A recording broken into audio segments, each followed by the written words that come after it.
Mumwe murume wekuSouth Africa osungirwa mhosva yekudira petrol mumba yainge yakarara girlfriend yake. Muri Zimbabwe kusangana kwatwiita zvakare pachannel ino, channel yeZim Witness TV.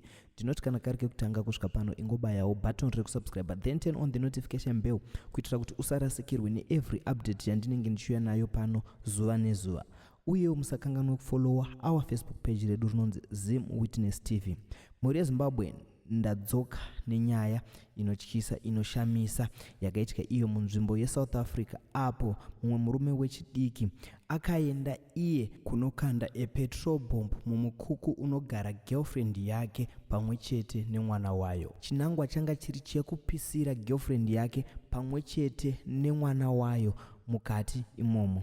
Muri Zimbabwe zvakangooma. Tinozviziva kuti rudo runorwadza. Vamwe vanenge vachirwisanawo nekuda kwerudo, vamwe vanenge vatadzirana, asi haikona kuda kuzotora rudo rwacho kuti udiwe wava kuita zvinhu zviri unnecessary. Kutora petrol wonodira mumukuku makarara girlfriend pamwe chete nemwana, handizive kuti kunenge kuri kuedza kudii. Zvisinei, mapurisa eSouth Africa akasunga mumwe murume wechidiki haana kukwanisa kunge achiburitswa zita rake nemhosva yekuti akanodira iye petrol mumukuku wainge wakarara girlfriend yake nemwanasikana wayo muvillage rinonzi Mpangani kuGiyani. Reports are confirmed kuti vaviri ava, amai nemwana wavo, vakapisirwa mumba nepetrol ava vakakuwara zvakaipisisa, vane maronda akanyanyisa zvekuti vatori pakutreatwa, vatori muICU munoshedzwa imo kuti muintensive care unit umo mavari kurapwa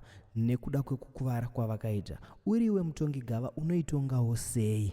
Unoti kudii? Unoitongawo sei? Unomutongerawo chii? Unomutongawo nemakore mangani munhu uyu anenge aita zvakadai?